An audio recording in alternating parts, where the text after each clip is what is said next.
Bonjour, everybody. Welcome back.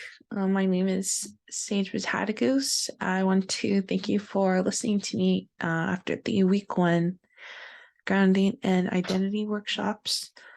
This week, we're going to be talking about appropriation and kind of wrapping up with some representation. I'm going to be talking to you a little bit about, I guess, the dangers of appropriation, how to identify it, some of the arguments that have to do with it. This week I do have a slideshow, so I'm just going to be pulling it up.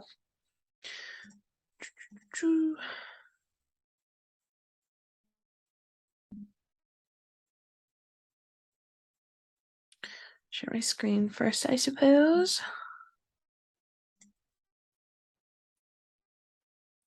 So I'm just going to play the slideshow.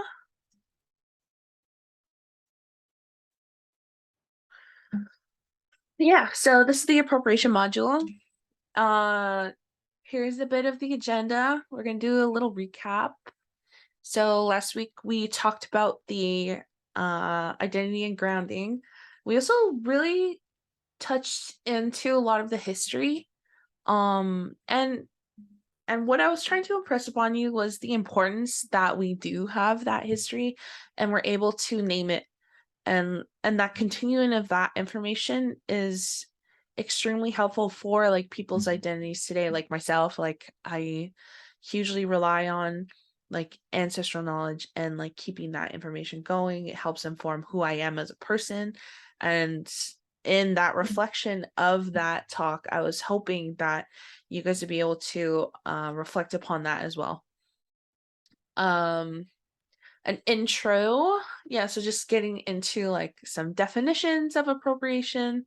Going to be talking about the relevance. Why is it important to talk about? We're going to be talking about perspectives. Obviously, that perspective is going to be coming from me. I am an Indigenous person. I am Anishinaabe. So that is pretty culturally specific, and going to be getting into some examples of that. The other thing that's important to acknowledge is the counter arguments. So what are some of the things that people are saying in relationship to how like why can't we appropriate? Like what is the big deal? I did want to talk about a little bit about pretendians. If you've never seen that word before, it is a mixture of the word pretending and Indians. So that will be touched on a little bit as well. In this case of asking what is appropriate in the context of being like what is acceptable and what is not acceptable, that is those are important distinctions to make when you're dealing with the topic of appropriation, because what does a group find to be respectful or not? And then the next thing I wanted to touch on was sovereignty and autonomy. Those are important words, specifically with Indigenous people, but I know like through all groups, like these should be conversations that we should be having like with ourselves, with our communities. What is important to a lot of us is that we're able to speak for ourselves, so that autonomy and having a voice. And then lastly, just kind of finish off with the representation and really just get into what are some appropriate ways to be working or talking about any topic that has to do with either Indigenous people or like other groups. Oh, okay. It's like out of order. Anyways, I'll stay on that slide. But yeah, so I think I decided I was just going to work from the agenda. So the essentially what we're the meat of this is just about appropriation. What's in conversation with Anne about why we wanted to talk about that, was something like she didn't want to shy away from. Like, appropriation is a huge cultural problem, and it's also has always been a problem in the college and like educational institutions, strictly because like once we get into like establishing ourselves as artists, we want to be like exploring different topics, and like it's only natural, like you become interested in real world problems, you become interested in other people, you get exposed to different ways of doing things, and a lot of the times it comes from a place of uh initially it comes from a place of interest, like you're very interested in other people, and also it comes from like a need to um help disseminate information and like really share what's going on in the world. So by definition, I just wanted to pull it up. It's the action appropriation is the action of taking something for one's own use, typically without the owner's permission. So in terms of what I'm going to be talking about is closer to cultural appropriation, although appropriation in the art world is not appropriate because there are laws and copyright rules that protect the artists, and it protects like um the original way it was meant to be seen. So, for instance, in that respect, if you were an artist and you saw someone else like using your art in a or transforming your art in a way that was not true um to the original intent, um you would be kind of wondering like, okay, like I wasn't reached out to about this. I'm not really sure how to respond to this. So there's some ways that you are protected as an artist, to really like call out those kinds of things and stop other artists from um taking your ideas or ripping off your ideas, and uh really what that can result in is like a loss of money, like maybe people, they're getting more recognition for what they're doing, but really they like stole your idea. So that's kind of a more like artistic take on it. Now, in terms of the cultural appropriation that I'll be getting into is that it um it has a lot of social, political, um and law-based repercussions it um to what kind of consequences it has. Uh in terms of relevance, like why now? Like why is it important to talk about? And that's because especially in an educational setting, it's really important that we use those kinds of instances, whether it's cultural or like any type of more personal or professional types of appropriation. You want to nip that in the bud. So it's not a call out session. It's not a time for us to be berating you as young individuals. It's an opportunity right now to call everyone in and make everyone aware of like what is happening. So bringing awareness to the um to the subject so that it's not something that you'll ever not be aware of in your career. I do feel that this like when I was going to school, like even 7 years ago, like when I started college, it um it was happening a lot, and there were not so many ways for it to be addressed in the college setting, but nowadays it is recognized as something that's wrong, and we do have more of the language to be able to address it.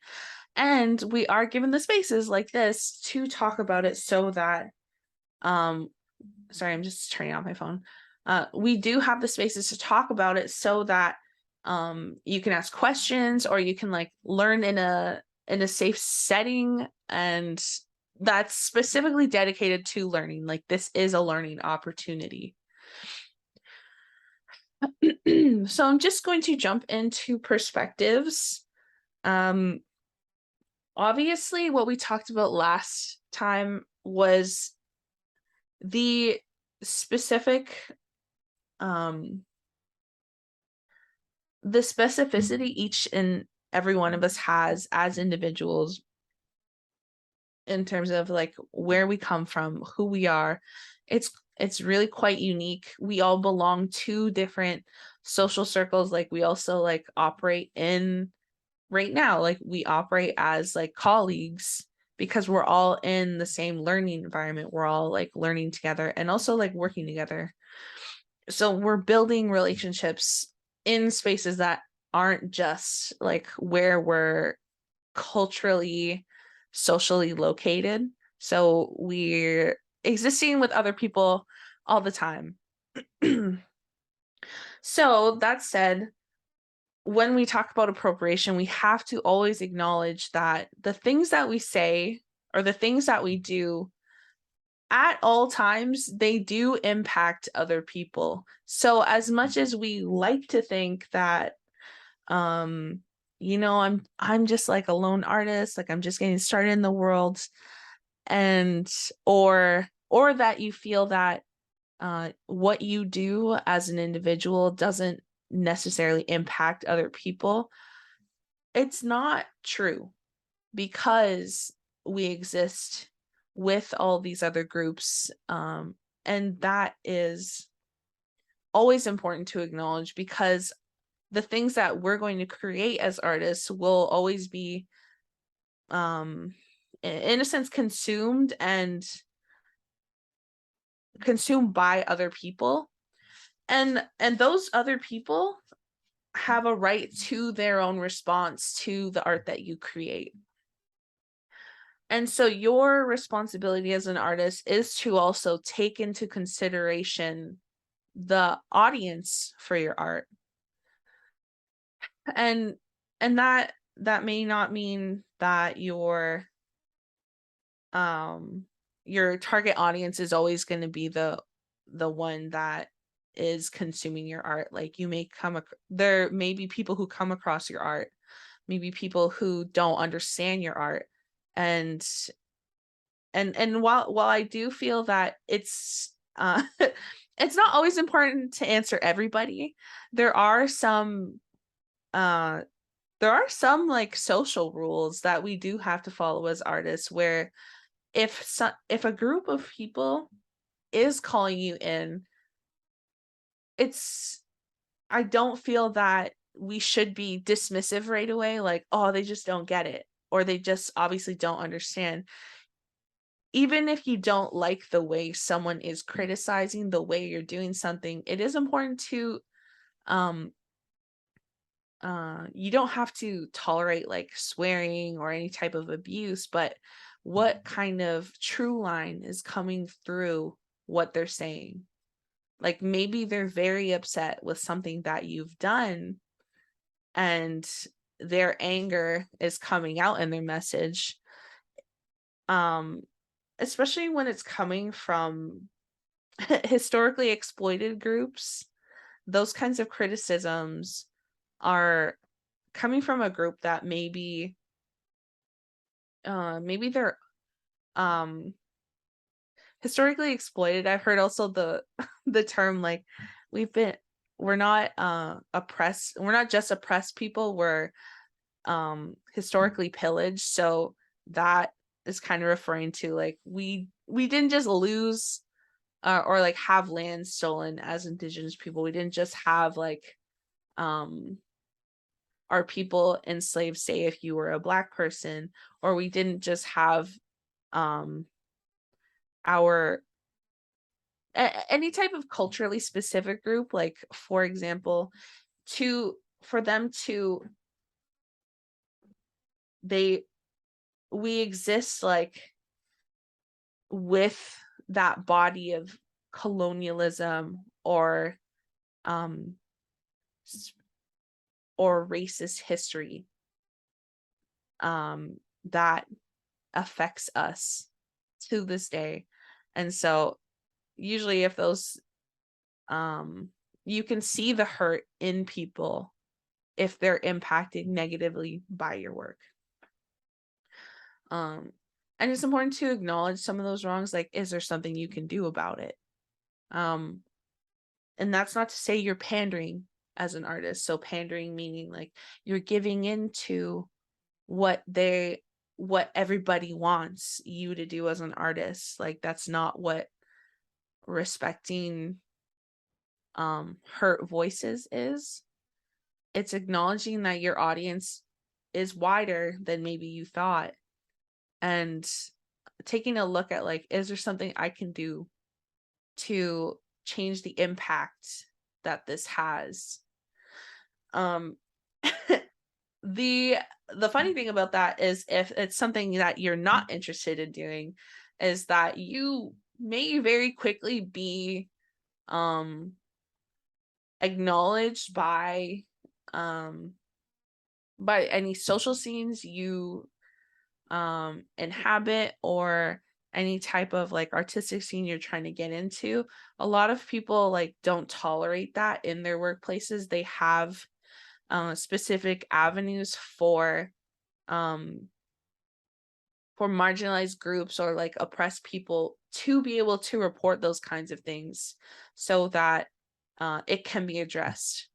So if the people aren't coming to you to tell you like, hey, what you did was kind of messed up, like I didn't like how you appropriated that, or I didn't like how you treated the voice of those certain people, or I didn't feel like you represented that very well, they may not tell you, but that could impact like your workplace. Like they could tell your boss, they could tell like anyone maybe who represents you professionally, that um if a change is not made, then the change will be made for you, and you may not like that. You may not have like that much of a choice.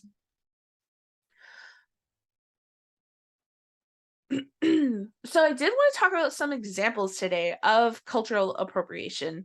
I have a few, and then I do have some like experiences that I would like to share.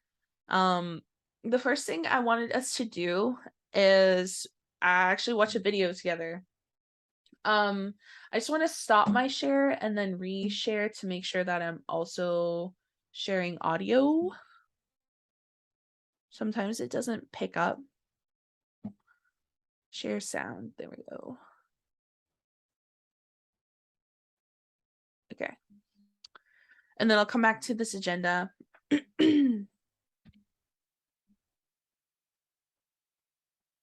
Okay, so I just want to preface this. This is the I think it's a 2012 film. It's called Real Engine.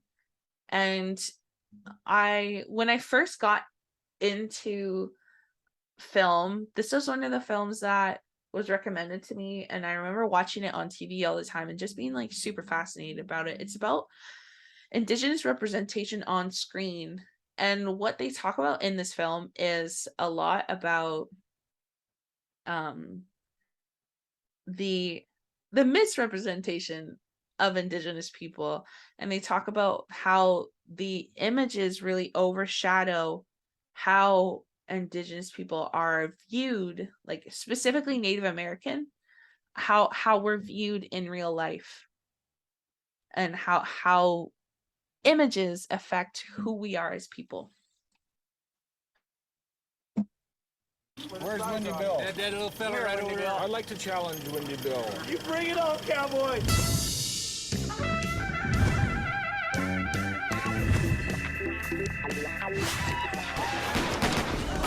The director says, I want a real native up front. I want to see the real thing. We couldn't find one. White people playing native roles I love it because it's funny.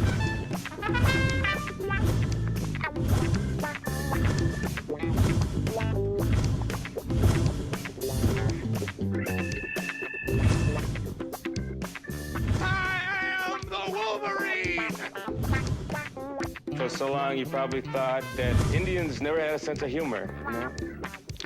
We never thought you were too funny either.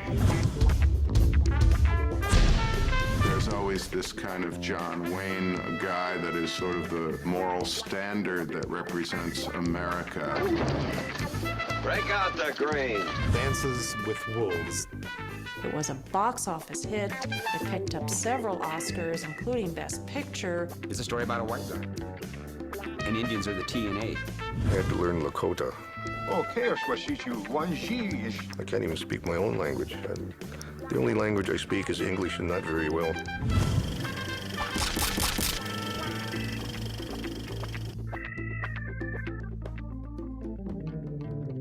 RealEngineTheMovie.com. So I do want to talk a little bit and give you some summaries, but I also recommend that you do go watch this film because they do this really introduced me to how documentary can be like really funny, it can be really playful, and like really play upon your expectations. And specifically they go over the types of, or the archetypes that are projected onto Native peoples. So I think they talked about the noble savage, and I'll just give a brief explanation of each kind of stereotype. So that noble savage, what that's really talking about is the perception of like a stoic, very silent, strong type of Indian. They talk about the Indian princess archetype. So what that kind of pigeonholes Native women into is the like the young, like very sexualized woman, usually in those archetypes, like she's the love interest of like a white man, and it gets to be like really explains a lot how like those images like create a disconnect for the Native people who actually watch them. So like everyday people, like when you're watching your representation on screen, you're wondering like, what does this have to do with me? And really it has nothing to do with you as an individual. Like we, contrary to the noble savage belief, like we laugh and we mess up, like we're not like perfect individuals, like we're very multifaceted people, just as any other group. But what these would have you believe is like there's only specific types of natives that are acceptable, like in the film world. I think the percentage is like 0.01 percent of people that you see on screen like throughout the world are indigenous people. I can't remember if that's specifically a US statistic, but it is quite low. So the things that you do see on screen can be really quite damaging to the image of like, and the perception of who we are as people, based on like such a tiny percentage of Native people on screen, and it hugely impacts like how we're perceived by the rest of the world. Where's Windy Bill? That little fella right over And there. I'm trying to change. Oh yeah. So this one will be going off the slides. I'm going to be talking about romantic art, and also art that's from the turn of the century, and also from the 18th century. So 18th, 19th century.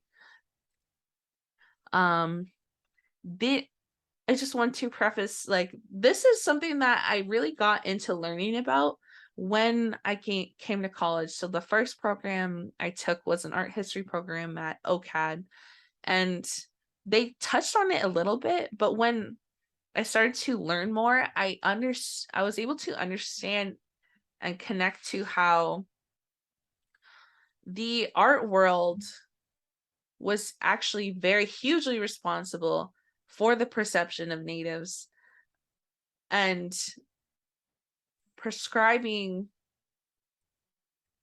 or like setting a precedence really for the treatment of us for like up until like to this day. So how deeply art affects us is actually like it's pretty mind-blowing.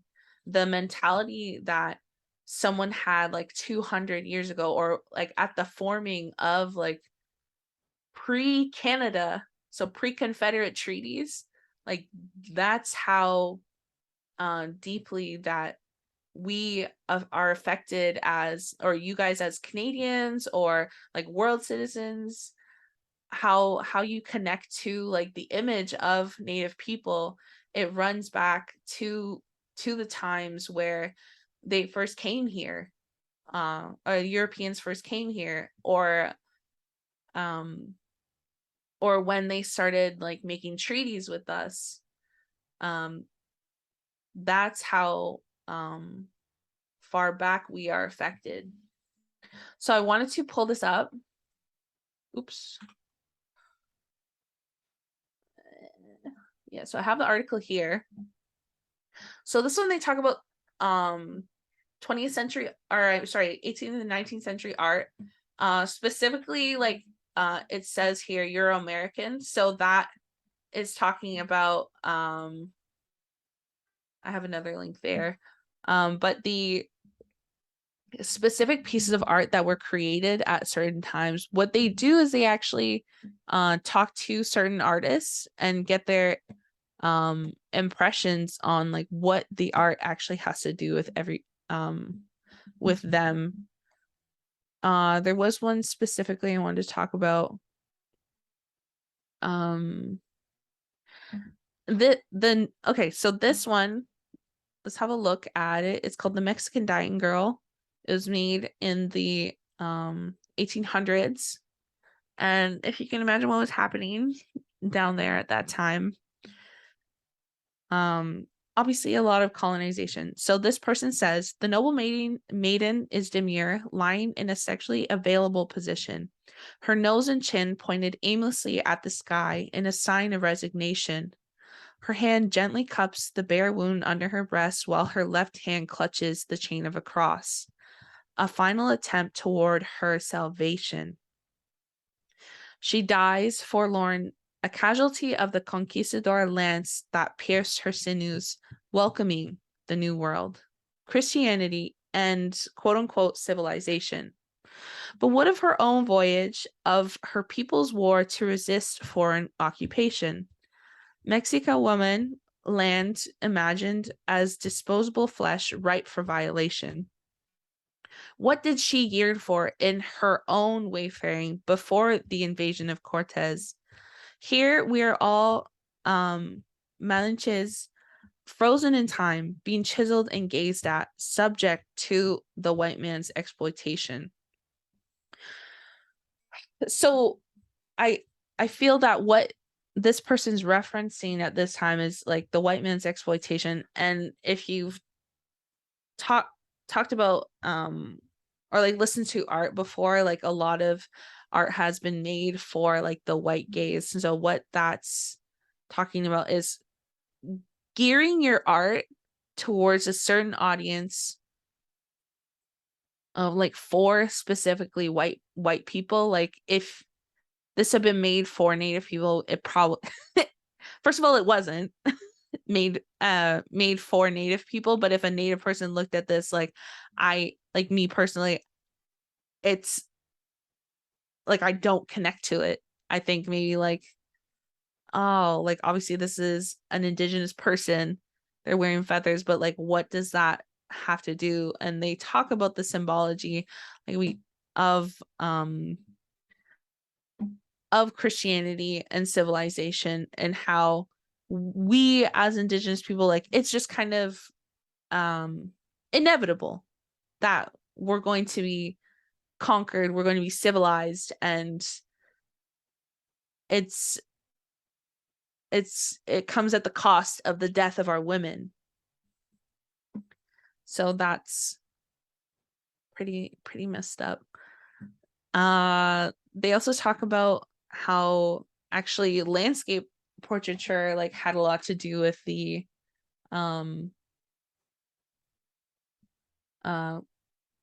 with the colonization of our people. So the way that before I read this, the way the role of the artist, what had been done was it showed the land where indigenous people were living, the land as like ripe, as like fertile, a very different landscape than Europe, a very different landscape than where Europeans first made contact down in the Caribbean. And it really because these pieces of art, they weren't shown here and like kept in the Americas for like Native American people to see, where like most of us were living. They were to send back to the people funding these journeys, like, this is what the land looks like, this is where we're going to be living and settling. So this person, Bonnie Hartledge, says, to me, every bend in the Hudson River is a beloved view. It is a fertile, life-giving place where Mohican ancestors cultivated bountiful harvests and enjoyed tranquil canoe journeys downriver to exchange news, game, and other gifts with their Munsee kin. It is a sacred landscape from which our surviving community continues to derive pride and meaning. It is our namesake, that the waters that are never still is home. The fort's presence is a reminder of the colonists' need to defend lands that were not their home. Today, that tension is still present, even if the forts are not. Every day, we confront this truth as we work to protect burial places and other sacred sites. The theft is still unresolved.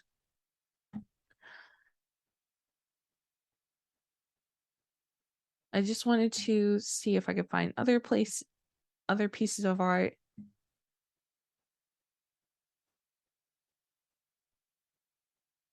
There was a piece I wanted to talk about.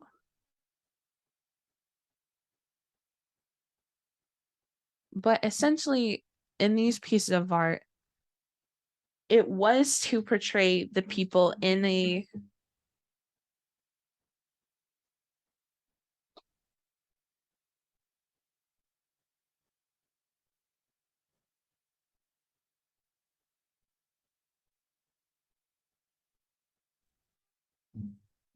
it was to portray indigenous people in a specific light.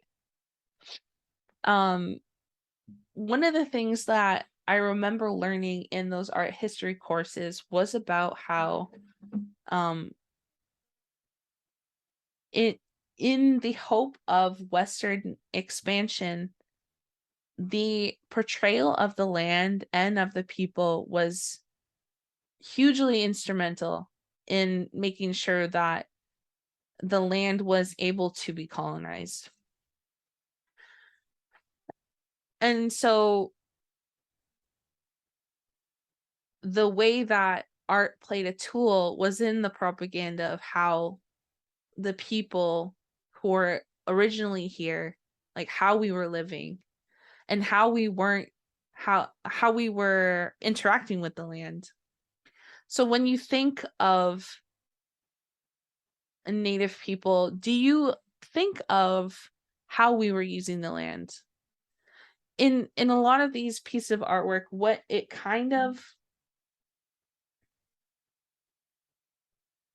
brings to mind is an untouched land.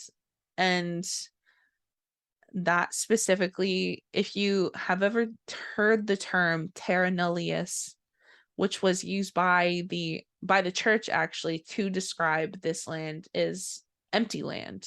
So that's a Latin term that they use, terra nullius,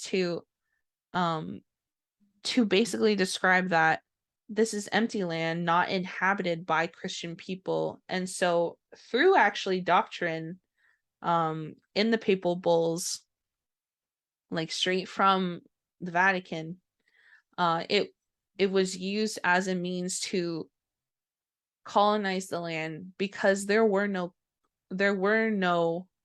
um religious people living here. It was all pagans. And so therefore, in that ideology, there were no actual people here. And so that makes expansion, and it makes colonization a lot easier in people's minds, because like they're not actually people. So we can go in there and take what we want. What ended up happening actually in the in doing that is the image of Indigenous people was forever affected by the art. And in every single piece of media after how we were initially portrayed, it was in a way that it was used in a way that everything affected how the people, how regular citizens, so like Europeans before they even met us, had a perception of who we were. And it wasn't just to say like Native people were savage, or they had no civilization, they had no real way to like look after themselves. What in turn that did was created a desire to look after Indigenous people. The words that were learned from that, oops, oh my god, the words that were used from that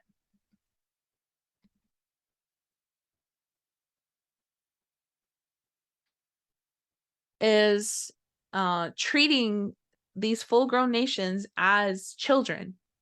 So we were infantilized, and the infantilization of Indigenous people, it created a dynamic that and narrative that allowed European people to say, well, these people need taking care of. They're like children.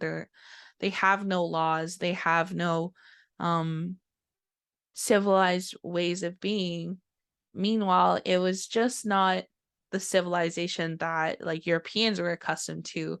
And so they took it upon themselves to use that opinion in a dangerous way to continue to treat Indigenous people as children, not able to take care of themselves, barely able to clothe themselves. And that forever affects us, like to this day. So what are the consequences of those ideologies?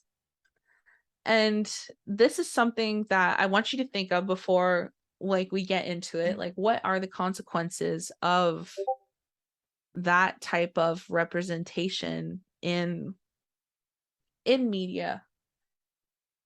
Because art counts as media. There was no TVs back then. So how might that affect Indigenous people, is if they're viewed as children, if they're viewed as not even human, because we're not a part of like mainstream religions. We're not a part of how they the European standard for civilization. And really these are rooted in not just a view of like religious superiority, but also race, like very clearly able to distinguish that these people are less than because they're not white and not religious. So that's just that's just an example, like a huge example of like how that continues to this day. The consequences for that, what happens when Europeans think that Native people are in needing of caretaking, are in need of structure and civilization, is that they definitely believed that their ways were superior and had to assert that at every stage of colonization to indigenous people. If it had been indigenous people's choice, I think no doubt that we would have like participated in European culture just on the basis of respect of like, interacting. We can't say today what today would look like if we had been given the choice, because it was thrust upon us as forcing Native people to go to Indian residential school, forcing children out of their homes through things like the 60s scoop and through the continuing today the child welfare system, forcing children out of their communities into a living environment, into like the being assimilated into the greater early European settler culture, or today into the greater Canadian culture. And I don't mean literally greater like you're better, as in like greater that it's more pervasive and you're in that respect, meaning greater. Like so other consequences include things like lawmaking, so making it illegal for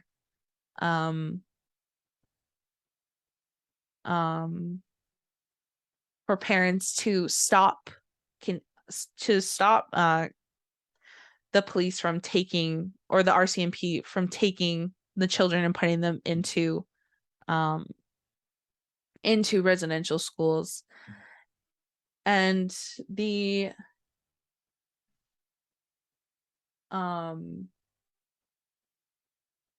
other thing I wanted to talk about was, so the laws for sure. After the laws, the perception still kind of remained the same in terms of like the need for Native peoples to always have dependence on Canada as a superpower. What that actually like helped to create today is a lot of resentment for people who don't like Native people, on the basis that they believe that we receive handouts or we receive tax dollars or help from Canada because we're less than, or because we're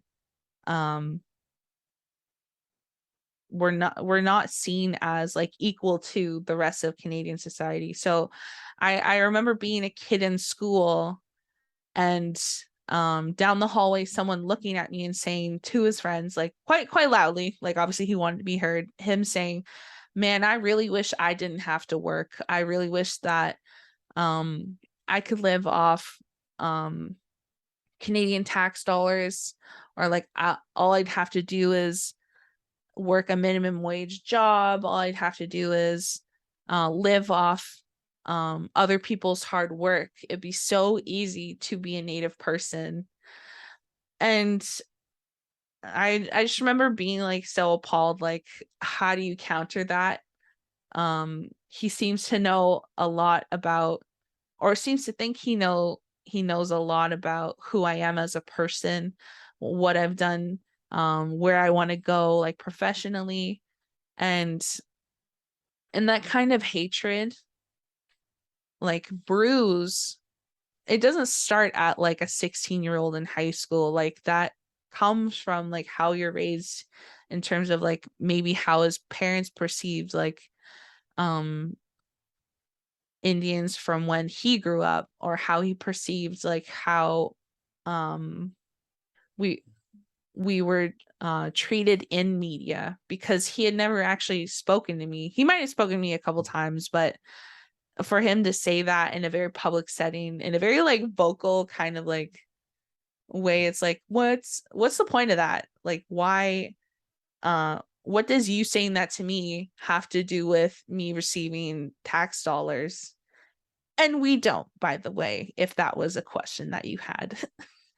um the Actually, the Canada's living off the goodwill of Indigenous people, because according to our treaties, the um and my treaty right now, the Robinson Huron Treaty, is actually in the courts right now. If we not only are we owed like the they're working on the inflation of our treaty dollars. So that's the every year I get like $4, but I guess back in the day, like the inflation on that to today, the inflation on that would be, it would not be $4 a year. It would be more than that, a lot more than that. And then also, in addition um to the money that is paid based on like those kinds of payouts for the use of the land, not, we didn't give up the title to the land, we it's for the use of it. In addition to that, what is the inflation on, for how many years that people been living in the Robinson Huron Treaty area, which is like Sudbury to like the Sioux, over to like Temagami, down to the French River, I think. In that area, how much money do you think has been extracted in resource extraction? So in the forestry industry, in the mining industry, where I come from, Sudbury is a mining town where they it just gets like to be like huge, and then this one person thinks they have the right to say like, I'm living off Canadian tax dollars. And I'm like, the Canada holds money in trust for Native people, and that money is like, it's mostly money owed. Like that, if we calculated all of the money that was extracted out of the Sudbury territory, then it would be it Canada would not be able to pay it in one go. So after that, like, so the laws are affected, like society, like there are social consequences to like how representation affects Native people today. The so law is social, on a political level, like we're not seen as equal to, because of racist ideology, that we're not people like that still persists to this day. I see it a lot in terms of how people talk about like I briefly mentioned civilization, or like that, the example of like art talking about us, quote unquote, civilization is just like kind of a dig to say that yeah, maybe we didn't have uh um what do they call that? We didn't have monarchies the way you see them in Europe, which I feel like are very archaic. But we had social government systems and methods of conflict resolution that would have been actually revolutionary for any European to practice, but they chose not to. At every stage, they chose not to. I do remember it being said that in the formation of American democracy, they took after the Haudenosaunee, I think modeled it after, definitely bastardized it, like took it and went a more misogynistic route because the Haudenosaunee are known for like their strong matriarchal voices in their government. But that democracy didn't come from the Europeans. It came from how indigenous people, how specifically the Haudenosaunee moderated their governments. So there are some counter arguments, like, well, if you don't like how Native people, or if you don't like how we appropriate your image, and like you don't like how we wear headdresses at concerts, then why do you wear jeans and why do you use the internet? Which is a very nonsensical argument. It completely glosses over and ignores the fact that Canada and the US tried very, very hard to assimilate Indigenous people. They use every mode to like Canada literally created the dependence. Like they stopped Native people, or they created the reserve system. They stopped Native people from leaving the reserve on the penalty of like going to jail. If you wanted to leave the reserve, you would have to give up to go to school or become a doctor, become a lawyer. You'd have to give up your Native identity.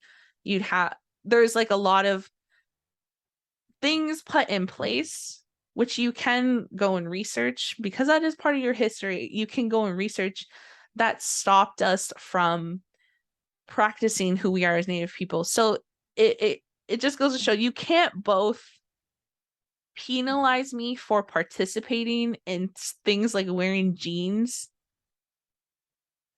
or using the internet while also ignoring the fact that you created the dependency. So what is that? And another argument just on the subject of appropriation, and you hear this a lot, is if you're not sure on how to treat a certain subject, then treat others how you want to be treated. And I would offer, and I learned this I learned this more recently, but you don't actually know how other people want to be treated. And that's the point, is that they have to be the ones to tell you how they want to be treated. How do you know how another group desires to be treated? I believe that we all have the capabilities to be empathetic to other people. However, it is a lot more respectful to ask other people, like, well, you obviously didn't like that. Like they express their anger. How would this group actually prefer to be working with me on this subject? Like if I'm making a piece of art about Indigenous people, like, am I actually the right voice to be saying this? And is there a way that I can involve Indigenous people from the conception of the idea. Because just as a warning or disclaimer, it is not respectful to ask native artists last minute or native performers last minute to be a part of your project for 5 minutes. And it's like putting on a party hat as opposed to like the whole party being planned with, like native people aren't a cherry ethnic people in general, like people of color are not like a cherry on top. Like a real effort for collaboration or a real effort for the implementation of like our values as Indigenous people, like it starts from the beginning, from the base structure of a project. So that is to say, do not presume how others want to be treated. It's always safer to ask and be in conversation with people. So who decides what is appropriate? And that's kind of like a rhetorical question, because the problem with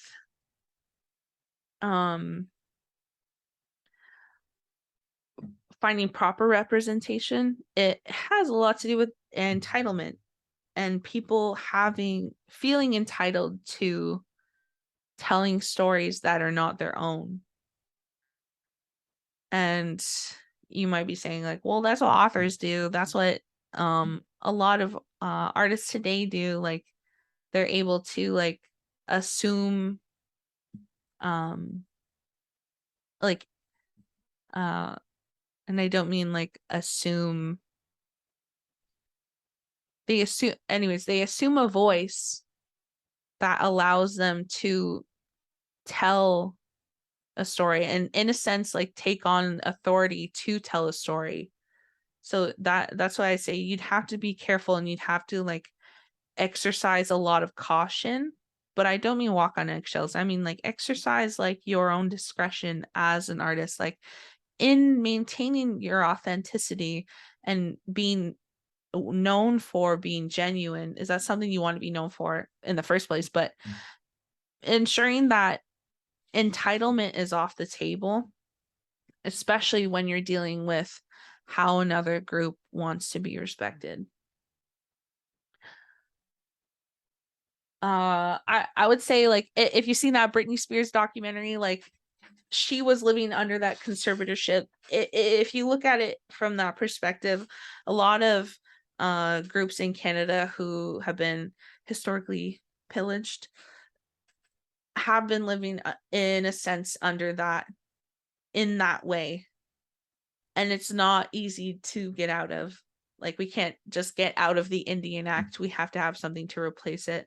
We can't just like leave the crown and become our own independent Canada because of Canada's government system and the treaties being connected to the crown, not to Canada. And from there, that we still want to find ways as Indigenous people and other groups as well. We want to find we're determined to have our sovereignty at every level of existence, and in turn our autonomy, so that our voice is never misrepresented if it's told with the help of someone else, and it's also not taken from us again, because for so long we've just existed as images or existed as like two-dimensional beings, not as multifaceted people who are capable of both greatness and mistakes. And having that forgiveness of growth, it has not been afforded to us in the same way that mainstream culture forgives itself. So just a takeaway, I suppose, at the end of this. This is the longest talk I've I've given out of the two. The last one was kind of easy. This one is just as you begin to work and as you make your way through the world as an artist, is to be aware of the histories of the groups that maybe you want to work with, is to be aware of your not just your intentions as an artist, like, oh well, I intended to do this in a respectful way, but focus more on the impact of your work. Like, okay, this didn't go as planned, this didn't go as intended. What can I do to be mindful always of the impact of my work? And that's just, it's just good practice as an artist, and as you begin to grow and emerge as the talented beings that you are. It is to just be aware and to be always conscious of what you put out into the world. So with that, I just want to say thank you, Miigwech, for listening. I believe we'll be coming back in November, but if not, I wish you well in your semester. I hope that you take great care in the projects that you create, and you're always welcome to have a chat with me. And if you have any questions, you can direct them to Anne, and I'm sure she'll find a way to direct them to me. And I wish you well on your semester. Miigwech.